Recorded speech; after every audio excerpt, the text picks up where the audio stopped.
मोरे या रहने रंगाबाज हो। रचल इतिहास बाटे इनकर गवाह हो। चंद्रगुप्त मौर्य या रहने रंगाबाज हो। रचल इतिहास बाटे उनकर गवाह हो।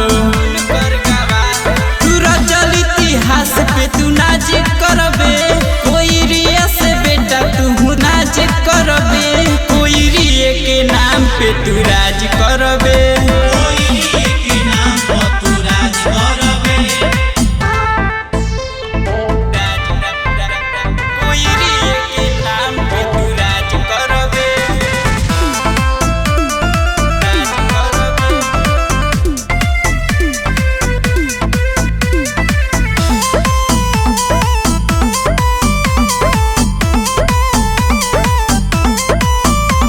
अशोक सम्राट रहन बड़े महान हो।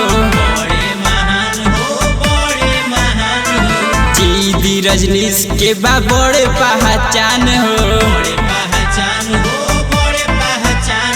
अशोक सम्राट रहन बड़े महान हो। जीदी रजनीश के बा बड़े पहचान हो।